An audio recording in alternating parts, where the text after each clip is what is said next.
Why pay the regular price when you can save money on every purchase with WagerBucks at both WagerTalk and Sports Memo?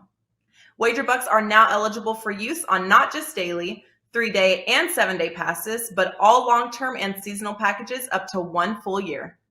There are tons of options available for every budget and size of bettor. From low as $100 gets $110, all the way up to $2,500 gets you $3,000. Save every day on every pick you buy with WagerBucks.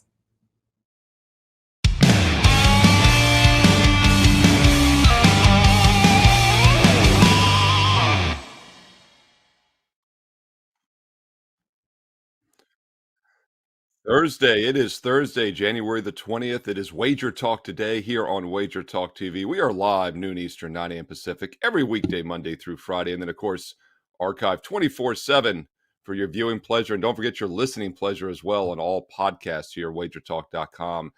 I am Steve Merrill filling in for the Prez this week. But once again, my co-host is here as always, rock-steady Teddy Covers. And Teddy, we got a great show on Thursday.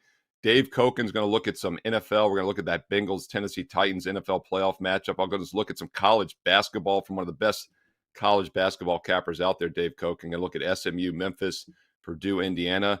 You've got a big game breakdown afterwards for the NBA, Knicks, Pelicans. Then we've got some NHL talk with Carmine Bianco, Panthers, Oilers, Avalanche, Kings. And then we finish it off with the human database, the pin, Ralph Michaels. He's got some stats for us on NBA rest situations, also some NFL playoff talk with Ralph as well. But before we do all of that, I want to know what you learned last night on Wednesday, Teddy. A lot of college hoops and NBA last night. Did you learn anything? Well, I don't know if learning is the right way to phrase it. I had a 5% sweat last night, a big ticket play. And I've been perfect on the big tickets in the NBA this season. I've been a nice 5% run. And this game really stood out. I had a crappy football week, and I'm like, hey, let's get right with this one NBA play. And, of course, it was part of a bigger card. And the Wiz, and this is one of those deals, Steve, where I'm trying to jump on something early. The Wiz healthy for the first time all season, and they played like it against Philly. It's a bet-on situation, and I'm trying to jump in right from the get-go as Washington's getting better. So the Wiz ended up not being the right side. The Nets had the wrong collective look right from the first quarter, and they hit every shot in the first half, and Washington's got a deficit. But they're not getting blown out in that game. I know they're going to make a run. I'm betting them in game, and they do, and they cut the lead to 1, and they get a stop, and it's your final possession down 1. I got the Wiz on the money line. Beal's going to take it. They're going to win. I'm going nuts. Except Kuzma launches a 3, and it breaks, and Dinwiddie gets a second look, and that doesn't go in either. You know how you're at the card table, they go, one time, when you're doubling down you got 11 against the dealer 6, or you're at the poker table and you need a set to win. One time, I need them to make that shot. It didn't go in. Rough night, and it's the worst part about it, Steve, and we talk about this on the show sometimes. The worst part about it, you had a bad football weekend. You had a 5% that lost as part of a crappy night overall. It's like all my clients hate me today. I know it. I hate myself today. And then you try to wipe the slate clean as you can and move on to Thursday. So that's what I learned last night. I learned how to lose, how to screw my clients, and how to hopefully wipe the slate clean and get back on track today. What about you, Steve? I hope you had a better night than I did.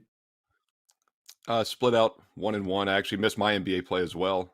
Nuggets got one but not covered, had TCU in college, so split out there, kind of a kiss your sister day, if you will. But what I just learned, it wasn't last night, it's right now. Even after 25 plus years, Teddy, you still take the big game losses tough. That's what I just learned. And what's crazy is, and I know you know this, but I'm just putting it in perspective for everybody else, but it's a 5% play, right?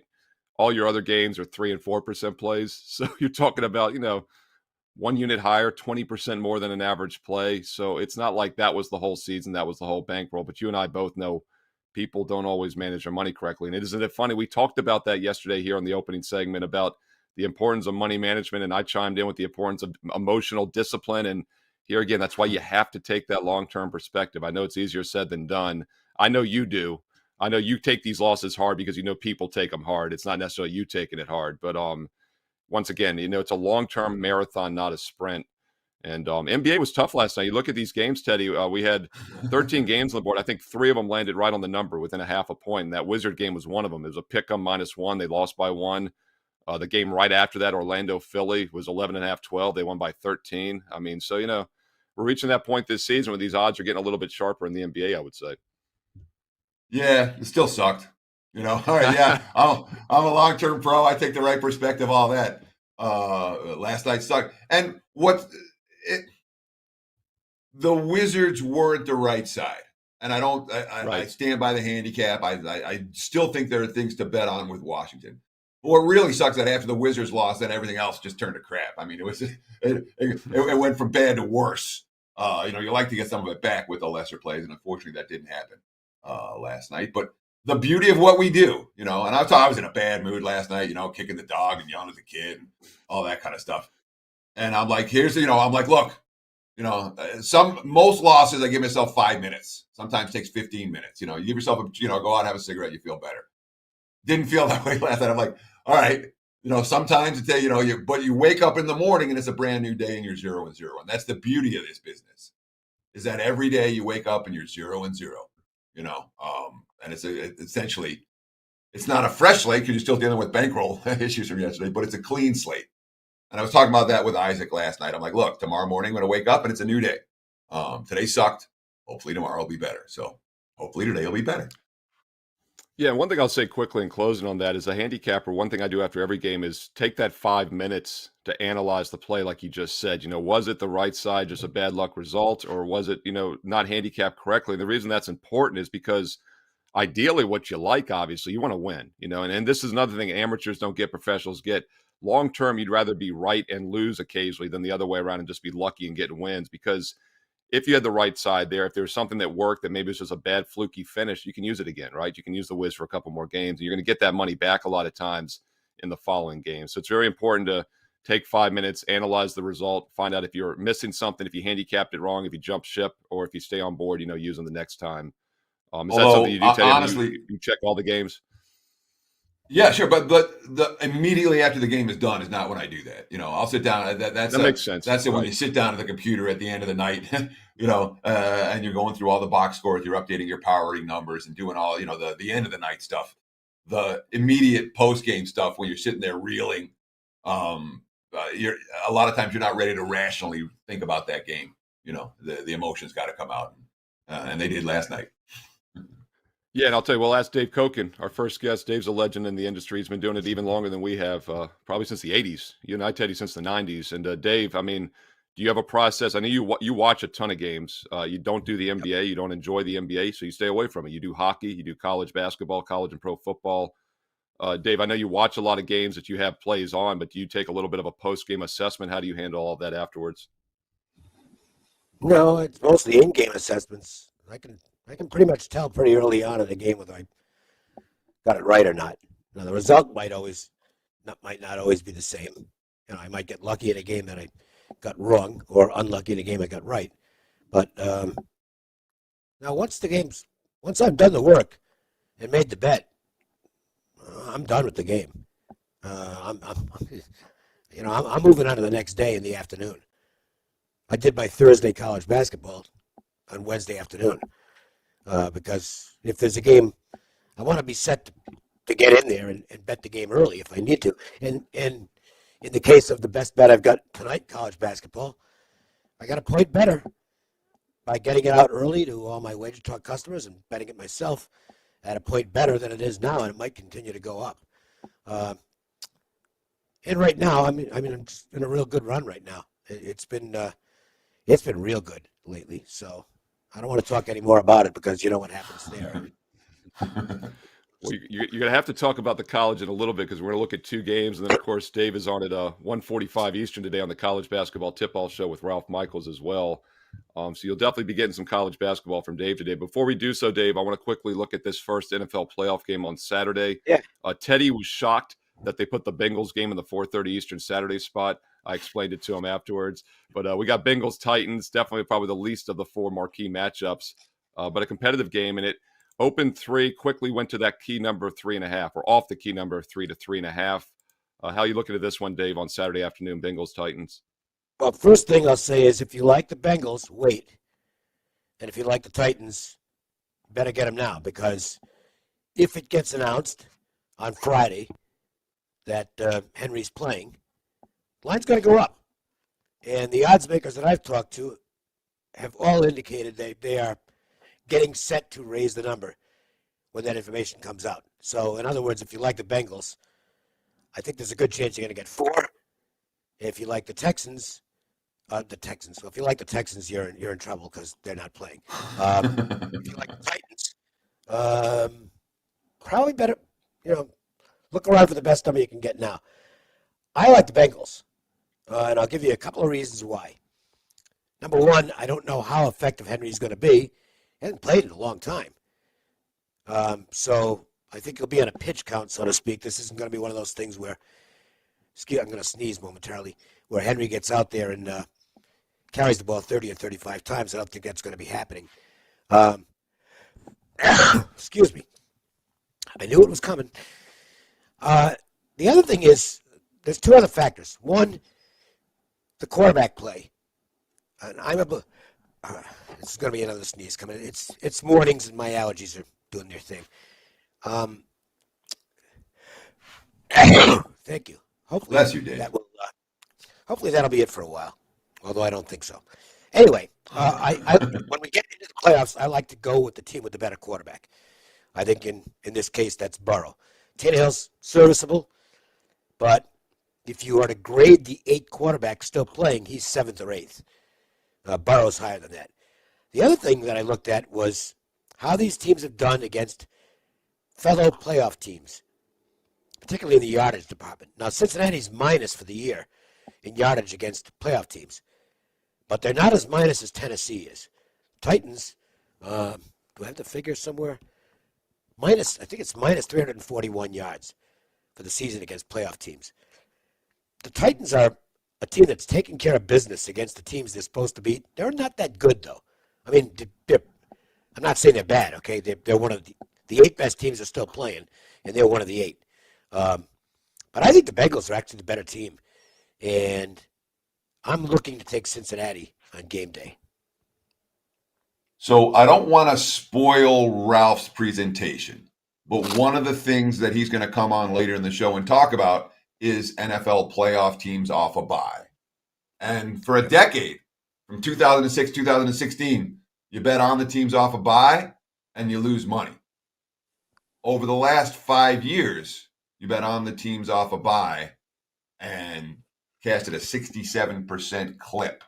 Does that concern you here, Tennessee, with the rest of it? I'm going to ask you a question. What's the difference? Why did it lose consistently, and now why does it win consistently?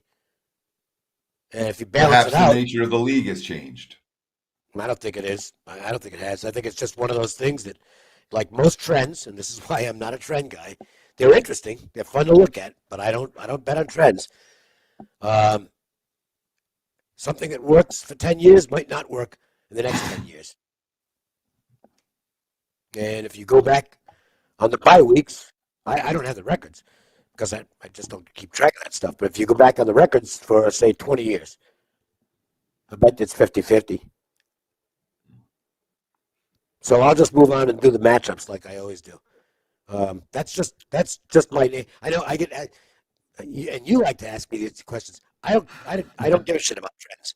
Okay, they are there for interest purposes only. They're good in write-ups. They really look good in write-ups, such and such as X when this happens. But it's just not part of my process. I don't, unless there's a trend that's okay. I have a trend in college football, bowls, that I've been using ever since I started betting, which is teams with dominant rushing offenses and rushing defenses win bowl games. And that just keeps on working every year. Well, there's a reason it works. They're better at the line. They're better at the point of attacking their opponent, and that gets the job done. I need reasons why something works and then why it works long term. And this is something that didn't work for a long time and now works. So to me, it's just ebbs and flows. It doesn't mean anything. Of course, if Tennessee goes out there and kills them on Saturday, then obviously the trend worked, and I should have been on it. Well, I was going to say, I think one thing that's also changed a little bit is the competitiveness of these number 1 seeds. I mean, Tennessee barely got the 1 seed, right? And a lot of people would probably say they're not even the best team in the AFC still. And they're only a 3-point home favorite with the rest. Back in the day, these have been 7, 8-point favorites, and it's Green Bay a little bit of a bigger favorite, but still just 5.5 or 6. So I don't think they're as dominant as they were maybe back in the day. And also it's more of a passing league. So you can make an argument the layoff hurts them more, although Tennessee is more of a run-based team. So two teams with buys on Saturday, Tennessee and Green Bay. And the wheat has been separated from the chaff. The 8 best teams are playing. The expanded playoff format. We got a couple of kind of, okay, but that's it. Teams in the playoffs. Pittsburgh. I mean, let's face it. The Steelers they're a 500 team, and they got in the playoffs. Those teams are gone now. It's as they expand the NFL playoffs, and I'm not sure they're done expanding yet. I can see it getting to 16 teams eventually, because there's money to be made. It'll start looking like the first round of the NCAA tournament, where you might get an upset here and there, but the top seeds are by and large going to win. I thought the favorites would do well last week. I didn't know they go, all but one win, and I managed to pick the one loser, Dallas. But I had a good NFL weekend, so I'm not going to complain. And Dallas is a stupid play. I know they're just not that good. But I think now we're down to these are the best teams. Buffalo, Kansas City is a great game. I mean, it's a phenomenal game. That's a conference championship game that's happening this weekend. Right, and that's what I'm saying. Tennessee might be the 1 seed, but I think a lot of people would take the winner, like you said, of the Buffalo Kansas City game as the favorite to win that conference still. Yeah, and they'll be favored. Yeah, and that'll be it'll be interesting too, because in that case, Dave, we would have a AFC home underdog for the title game if Tennessee wins, and so that'll be something very interesting to keep an eye on. Let's transition to college basketball. Okay. What's that? No, I said if Tennessee wins, they're definitely a home dog against either Kansas City or Buffalo. So, yeah. Yeah, I think it's definitely heading that way. They definitely got fortunate with the Bengals here in this matchup this week to hopefully win that game for them.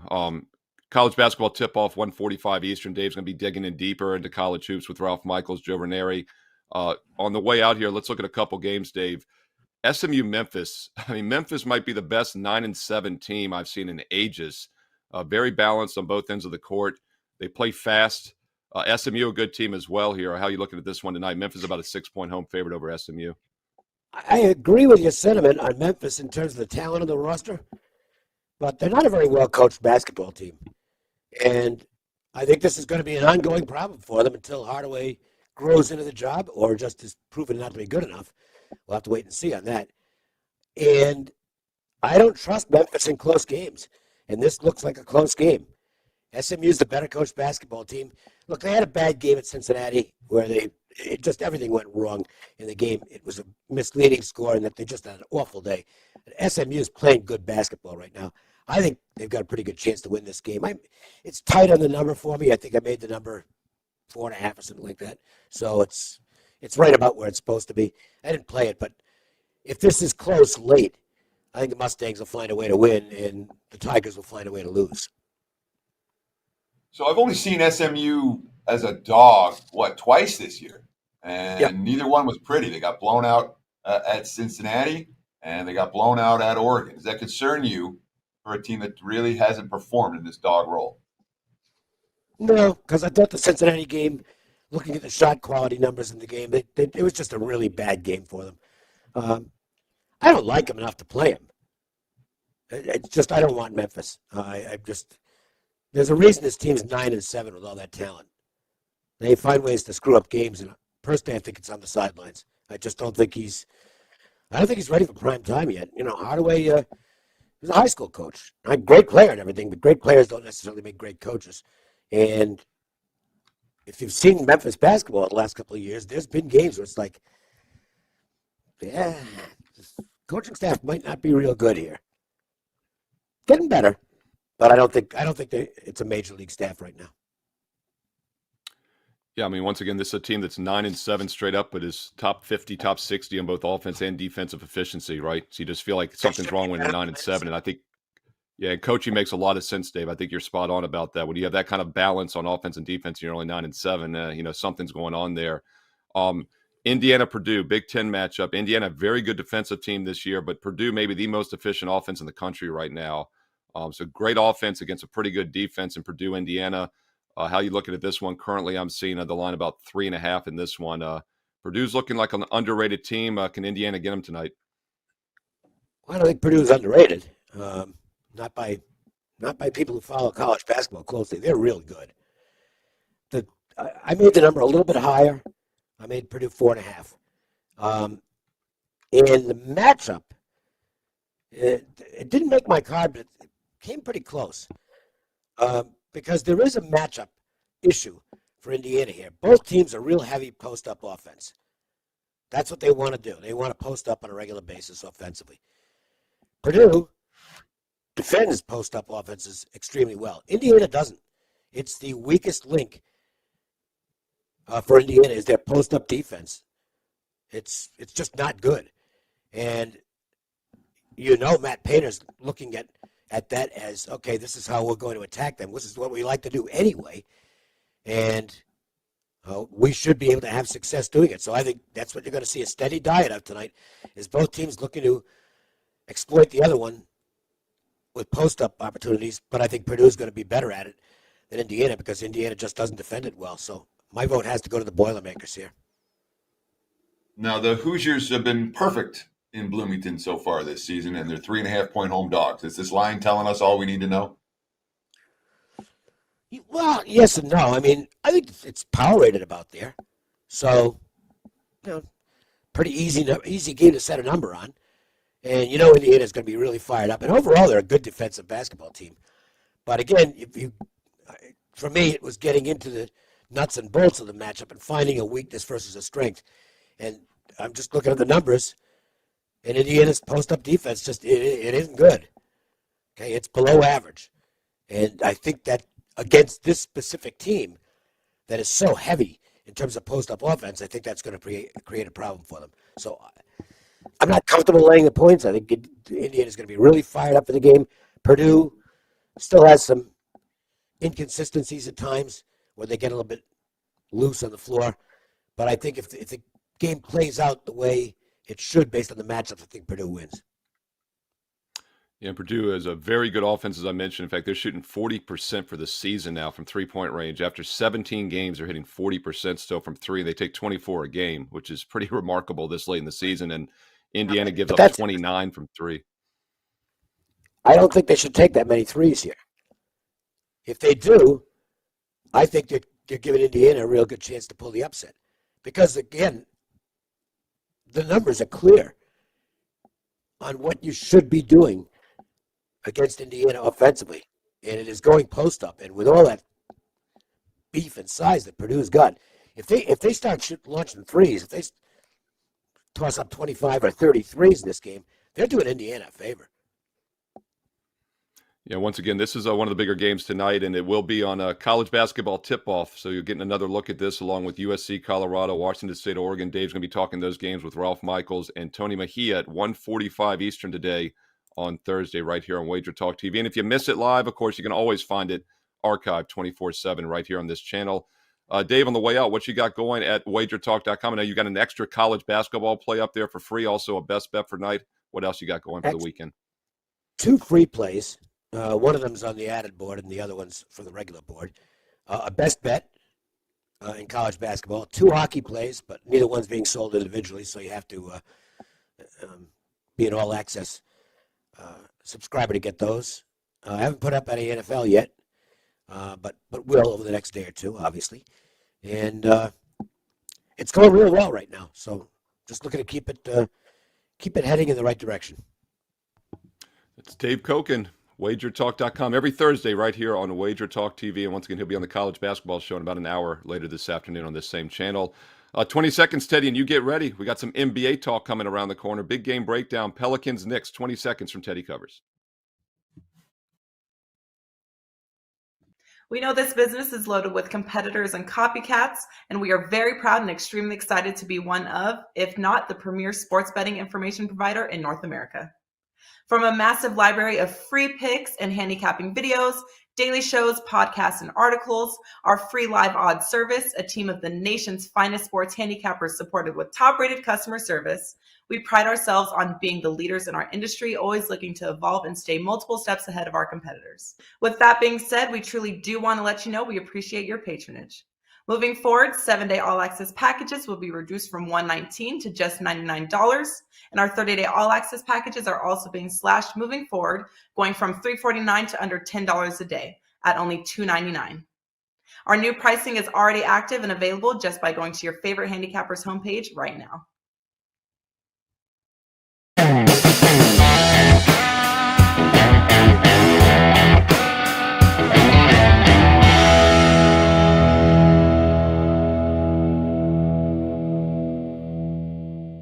It is time for today's big game breakdown. Let's go to the association for tonight and take a look at the Knicks and the Pelicans. Right now, looking at the WagerTalk live odds screen, I'm seeing New York -4 total. Let's call it 209.5. There are a couple of 4.5s popping up for the Knicks. But total wise, it's pretty consistent at 209.5 as we speak. And look, there's a thought process that now is a good time to buy low on the New York Knicks. I'm not convinced that's the case. The Knicks, again, off back-to-back home losses against mediocre foes, just like they're facing tonight, non-playoff teams. This team is back on the wrong side of 500. Kemba's back in the lineup, which has made the Knicks worse, quickly sitting now. It's their fourth game in 6 nights for the Knicks as well. I'm not excited about New York. Evan Fournier, quote, after their latest loss, quote, that's a tough loss, the type of game that keeps you up at night. You kind of feel terrible in the morning afters, but that's the leagues we're in. All that said, it's not like New Orleans has played good ball on the road either. Valanciunas, after their most recent loss, quote, we're a young team, we'll learn from mistakes. It's not just going to be ups, we're going to have downs too. We've got to accept that and learn from that. It's on us how we come out for the next game. And to me, that stands out here, how they come out for the next game. The Knicks are trending over in the first half. All right, here's a New Orleans team that's saying, we didn't do what we were supposed to do last time. Let's come out the next game and do better. First half total, 102 right now. To me, that seems a little bit short for a Knicks team that continues to play up-tempo early and then slow down late, and a Pelicans team likely to come out with some fire today. So look for the Knicks and Pelicans to go over in the first half. 102, the prevailing number as we speak. There's your big game breakdown. Back to you, Mr. Merrill. I like it. Teddy Covers with a first half big game breakdown. And Teddy, normally in college basketball, we see a much bigger second half line, obviously. NBA in general, we often see it just a 50-50 split, but in this game, you're getting 102 first half, 107 second half. So you're getting a definite discounted price also here with the first half line versus the full game total. So Teddy, once again, likes Knicks Pelicans over 102 first half, 7:30 Eastern tonight on Thursday. Don't forget, if you want great analysis like that each and every day for the next month, you can do so right now and get a discounted price from both Teddy and myself. 30-day all access, normally $349. We've slashed it to $299. We're doing it even better for this today and tomorrow only for Teddy and myself. $199 gets you the next 30 days and nights of all sports, but you got to have a special promo code here on WagerTalk Today only, HOST199. It's for each of us today and tomorrow only, HOST199. You get Steve Merrill and Teddy Covers, 30 days, mix and match. Pick one of us, pick both of us. You're getting a substantial discount on a 30-day package from myself, Steve Merrill, or from Teddy Covers. 30 days and nights. That's through the Super Bowl. Every NFL player for the rest of the season through the Super Bowl. Every pro basketball, every college basketball, each and every day.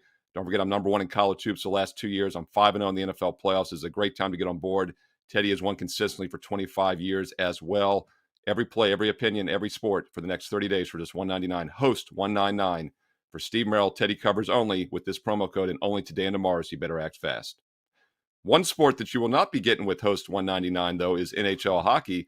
Teddy and I sly away from that a little bit on a regular basis, but we can do some follow-ups here. And Carmine Bianco is the man to look for if you want some hockey action here at WagerTalk.com. And Carm, I'll bring you in. I want to ask you off the bat here. We got a non-conference game, Florida Panthers, Edmonton Oilers. Do you look at these a little differently? I mean, you got a team traveling cross-country. They don't play as often as they do within conference. How are you handicapping this one tonight, Panthers at Edmonton Oilers? Yeah, things aren't going well right now in Alberta. Both teams struggling. Edmonton was thought to be one of the top teams, or coming into the season, they were going to be one of the top teams in the West, battling with Colorado and Vegas. That hasn't happened. They're sitting in 12th right now. They're on a pretty bad losing streak with two of the best players in the game, in McKinnon and Draisaitl. Sorry, I'm talking Colorado guys with McDavid and Draisaitl, and they're just not winning games. They're playing bad defensively. You got a Florida team that were expected to be near the top, and they are near the top. They're number 2 right now. They're scoring goals, not so many on the road. The lowest road games thus far, 5-5-5 in their 15 games. But one angle that I've used with Florida guys that I'm making money off of is the first period overs. Their last 20 games, 16 and 4 to the first period over of 1.5. And books are adjusting to it. You're now seeing 2s in Florida games, but you're getting plus money on it. And even over this stretch of 20 games, they would have hit at a 64.7% clip at plus money on going over 2s in Florida with 11-3-6 record. And the Oilers during this losing streak, the last 8 games over the total in the first period in 75% of those games, 6 of 8. So first period over is the play here on this one, over 2. Now, I'm just curious on this because just looking at these two teams in current form, this looks like a mismatch, doesn't it? I mean, as someone that doesn't handicap hockey, it looks fairly cheap to back the superior team off a loss against an ice-cold foe. At minus 150, minus 160, isn't it? It does, but how Florida plays at home, and they're playing absolutely lights out at home. They just haven't carried that form on the road. 5-5-5. With obviously some OT losses, they're picking up some points, but they're not winning games the way they are. And I talked about they went into Calgary for the first half of the Alberta double, and I said Calgary was a live dog coming off an absolutely horrible game, and they beat this team. And I think it's the same thing here. I think the Oilers, 5-on-5, if they can stay out of the box, can probably. This is a game where they are a live dog, and I think the books have Florida priced where they're hoping you'll bet Florida. Yeah, Florida had won, 3 straight at home. They go on the road to Calgary a couple of nights ago. They lose 5-1 as a $1.55 favorite, so not a good start on the West Coast here. And by the way, as far as the first period over 2, the full game is 6.5. So there again, like Teddy's big game breakdown, you're actually getting a little bit of a discounted price with the first period over versus the full game over 6.5. And that is Florida Edmonton, 9 o'clock Eastern tonight. Next game on the rotation, you're going to look at also, Carmine, 9:30 Eastern tonight. An even bigger road favorite, Colorado Avalanche, about $1.85 favorite in some spots, a little lower in others. For good reason, though. They've won, at least 9 out of their last 10, 4 straight wins here. Is the road favorite going to roll again tonight in L.A.? Yeah, I have to think so. And this is the team I was thinking of when I said McKinnon and obviously Landeskog. The Avs have looked great. They were my pick to win not only the Cup coming into the season, but to win the President's Trophy for most points. And they're just moving along. They're at a great clip. They're playing well. I'm going to look at the total in this game because there's an angle that I like to use that I've used thus far with this Avs team is when they played games this season where they've scored 2 or fewer goals. They are 5-0, not only against the spread the next game and covering those puck lines, but they've scored 4 or more goals, 25 in total in those games. Every game has gone over the total.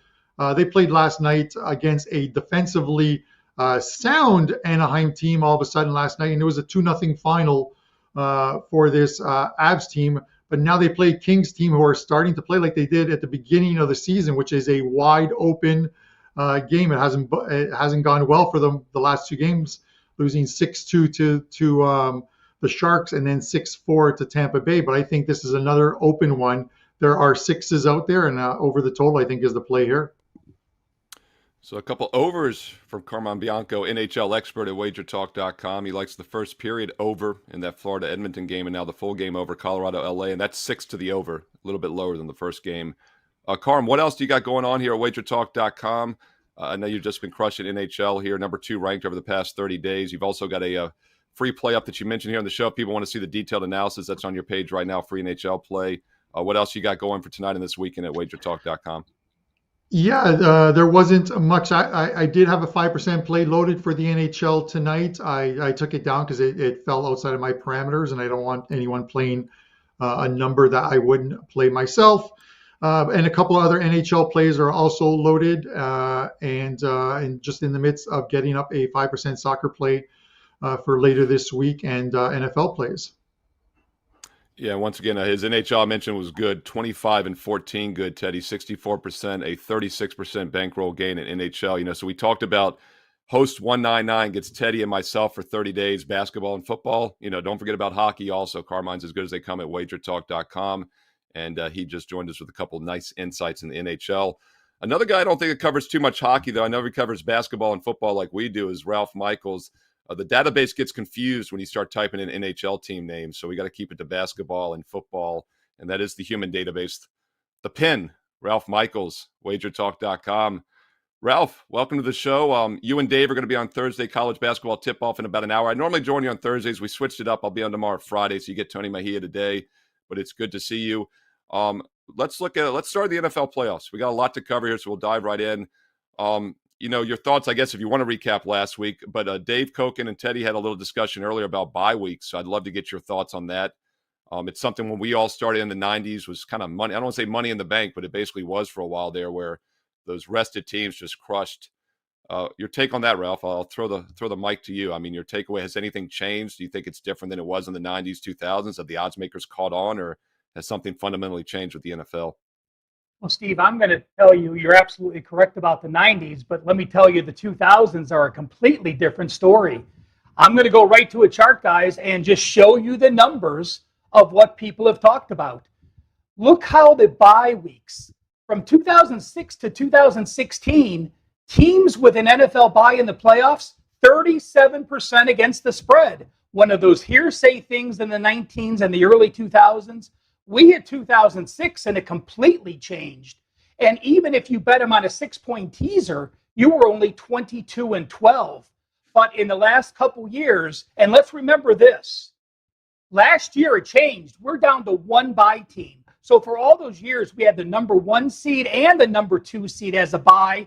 That will now start changing where only the number 1 seed has a bye. But in the last few years, we see that the 1 seed has gone. The 1 or 2 seed has gone 11 and 2 straight up, 8-4-1 against the spread. So I'm not telling you to take a bye team. I'm just here to show you when you're using trends and angles, Dave talked about it, you can cherry pick any number you want. I can give you a 15-year number that's a negative. I can give you a 3-year number that's a positive. You need to determine which ones are important and pick those information data points you want. And there is one more thing I want to bring up on the playoff, guys, that I didn't have in the notes. The Bills and the Chiefs are the first team in playoffs in the last 25 plus years to each score 40 points going into a playoff game. Well, obviously, there's no data points if it's the first. So I went back and I looked at what NFL teams do if they each scored 35 points. Obviously, you think Joe Public in the playoffs wants to play the favorite and the over. So is there an inflated number when both teams have scored 35 points? It's happened 15 times in the last 20 years that 2 playoff teams each scored that many points. Guess what? 2 overs, 13 unders, 87% to the under. I'm not telling you to play under in the Chiefs and the Bills, but do be wary because you are laying the inflated price. So, Ralph, Dave asked me a question and I couldn't answer it. And I like to be able to answer questions. So I'm going to ask you so that I might have an answer the next time someone asks me this question. When we look at that chart, that NFL chart that shows very clearly how poorly the bye week teams did from 2006 to 2016 and how well they've done over the last 5 years. What changed? Why is it different now than what it was? And I didn't have a good answer for him. Do you know? I think the 2006 to 16s, we had parity.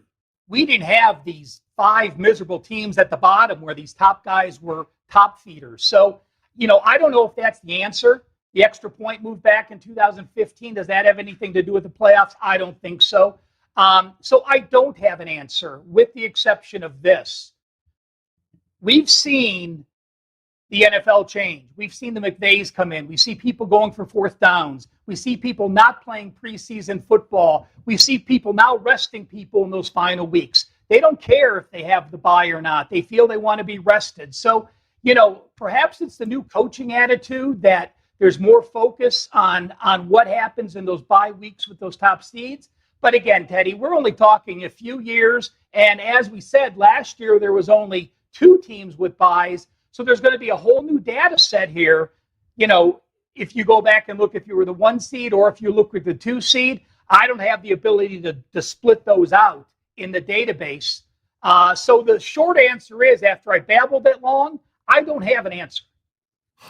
Yeah, and I think, it's like anything, guys, right? As Ralph, as you said, it's a small sample size, like the last 5 seasons, 13 games, right? So you always have to be careful to overreact, a small sample size. But, we talked about, do the odds makers catch up? I don't necessarily think that's the case here, because they've gone 21-14 versus 11-2 straight up. So they're actually winning more now than they were the decade before.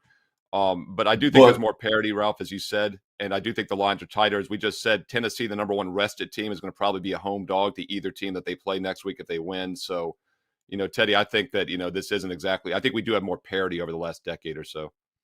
That said, when we look at the betting markets, it's very clear who the wise guys have supported early in the week. The 2 teams getting the most support in the betting markets are the 2 teams coming off the bye week. So the wise guys buying in to the current form trend that says the teams coming out of the bye are bet on, not bet against. We've seen Tennessee money and we've seen Green Bay money, and that's the 2 biggest moves so far. Ralph? Let's remember, Tennessee will be a whole different team if Derrick Henry is healthy. This was the team that dominated early, scored those points. They're 2 different teams, with Derrick Henry, without Derrick Henry. So we'll see what happens this week. Yeah, in both of those games also, as you said, Derrick Henry and then Jimmy Garoppolo, the 49er quarterback on the opposing team for the Green Bay game. So there's obviously 2 key players. And as we know, sharp early week money sometimes tries to anticipate who's playing, who's not as well sometimes. So a lot of going on there. And also Cincinnati is a weaker opponent. Tennessee is still considered probably the better team in that game, like Green Bay is. And that's been the case a lot. Ralph, I want to look at the NBA. Go ahead. Yeah, follow up. Next home dog. I went to the database while you guys were talking to Dave. In the last 20 years, there's only been 6 championship home dogs. They've gone 3-3 straight up, 3-3 ATS. Yeah, actually, home dogs in the playoffs, Ralph, if I'm not mistaken, have been very good for decades. And the championship game, I think, is the weakest round for them, as you just said. They performed better in the first 2 rounds. Home dogs straight up makes you money. Yeah, well, that's true. Yeah, once again, the point spread doesn't come into play in a lot of those games. They either win outright or they just get blown out. And we do see, if I recall, we'll talk about this more next week, but throughout my 25 years, I know a lot of those championship games are normally double-digit margins. We have actually more disparity normally in the AFC and NFC title game. In that Buffalo-Kansas City game, 38-24 last year. So we'll see if it's a closer game this year on Sunday night. You talked about how the extra point change back in 16 or whatever. I agree with you. I don't think that has a lot to do with the playoff numbers, but something in the NBA, a lot of people look back to like 2016 because there's been a lot more 3-pointers over the last 5 years or so. And I love this chart that you have for the NBA no rest situation, because you look at going back to 2016 versus this year. Of course, the schedule's been a little different the last couple of years with COVID. We've had more probably no rest situations, in my opinion, because of makeups, slamming games together. Ralph, take us through the NBA no rest situation. I still think it's a great handicapping technique to use, and curious to see what your numbers say.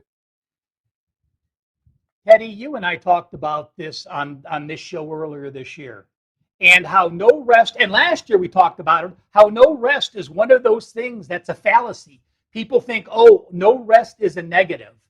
Take a look at the chart we have from 2016 to 2020 on the left-hand side. No rest versus a rested team, 50.8%. If you're playing back-to-back homes versus a rested team, 52%. Back-to-back aways, 52%. Home off an away game, 51%. And away off a previous home game, 46%. So looking at those top 5, almost every situation for a non-rested team versus a rested team, the non-rested team had an edge. Vegas overreacts, the public overreacts. What's different this year? We have the COVID situation. We have the 10-day contracts. We have the expanded rosters. We have so many guys sitting out where the depth is so much different. Take a look to the right. If you blindly played a no-rest team versus a rest team, you are 42.9% against the spread. I break down back-to-back home, back-to-back away. But look at if you're home off an away game. So you were on the road last night. You come home this night. You are only 33.3% against the spread. I will put this chart on my Twitter at CalSportsLV. But most importantly, take a look at the bottom three lines. No rest versus a team with 1 day rest, 46% against the spread. No rest versus a team with 2 days rest, 35% against the spread. No rest versus a team with 3 days rest, 1 in 7 this year, 12.5% against the spread. So you are 28% if you are a non-rested team versus an opponent with at least a 2 days rest. Those are the type of adjustments you need to look at when you're handicapping, and I do certainly look at that this season especially. And teams playing on the second of back-to-backs tonight in the NBA, that would be the Dallas Mavericks, who played last night. So Ralph's chart says look at Golden State, and that would be the Indiana Pacers on the second of back-to-backs after beating the Lakers last night. Ralph's chart says look at Golden State minus the spot in that one. Ralph, any theory as to why this year's been so different compared to recent years? The market's not adjusted as much because the home courts aren't worth as much now. I mean, what do you think? Do you think if you continue to bet against the no-rest teams for the rest of the year, that'll be just as profitable as it was over the first half of the campaign? I absolutely do, Teddy. You look at how many people are sitting out each game. I mean, you have to look at who's playing. You have to look at who's on the COVID list. When have we ever had NBA teams that sign a player to a 10-day contract and he's freaking playing 25 minutes in his first day he signed a contract? That never happened in the past. That's happening in this day and age with so many people on COVID restrictions sitting out. I think that totally has changed the way the NBA game is being played this year.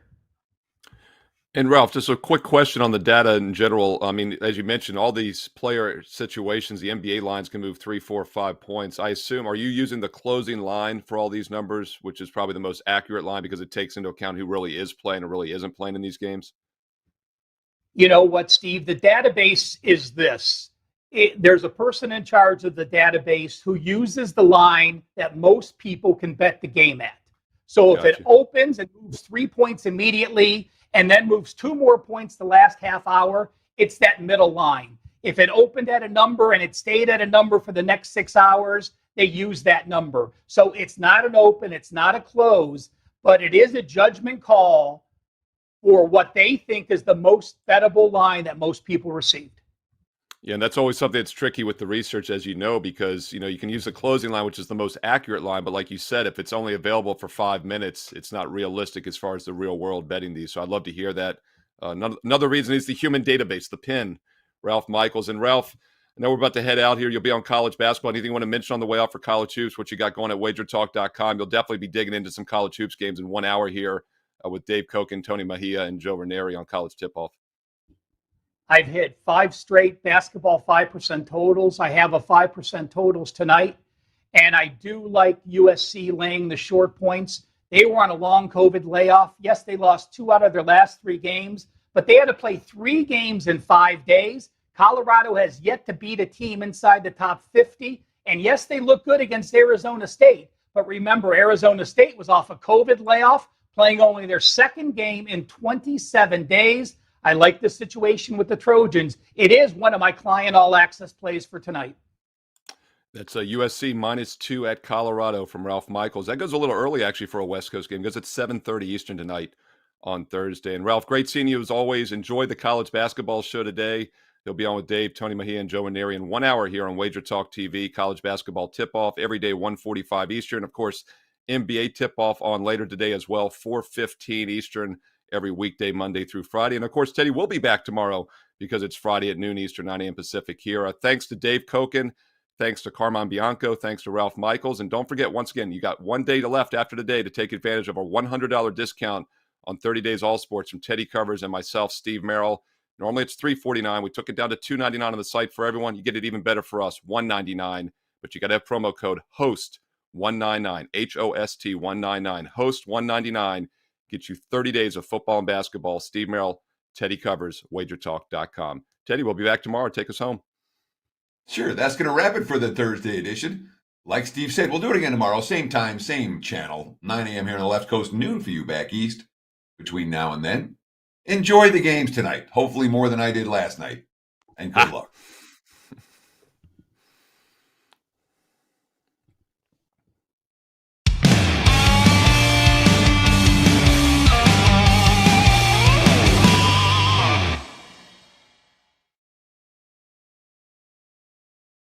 We know this business is loaded with competitors and copycats, and we are very proud and extremely excited to be one of, if not the premier sports betting information provider in North America.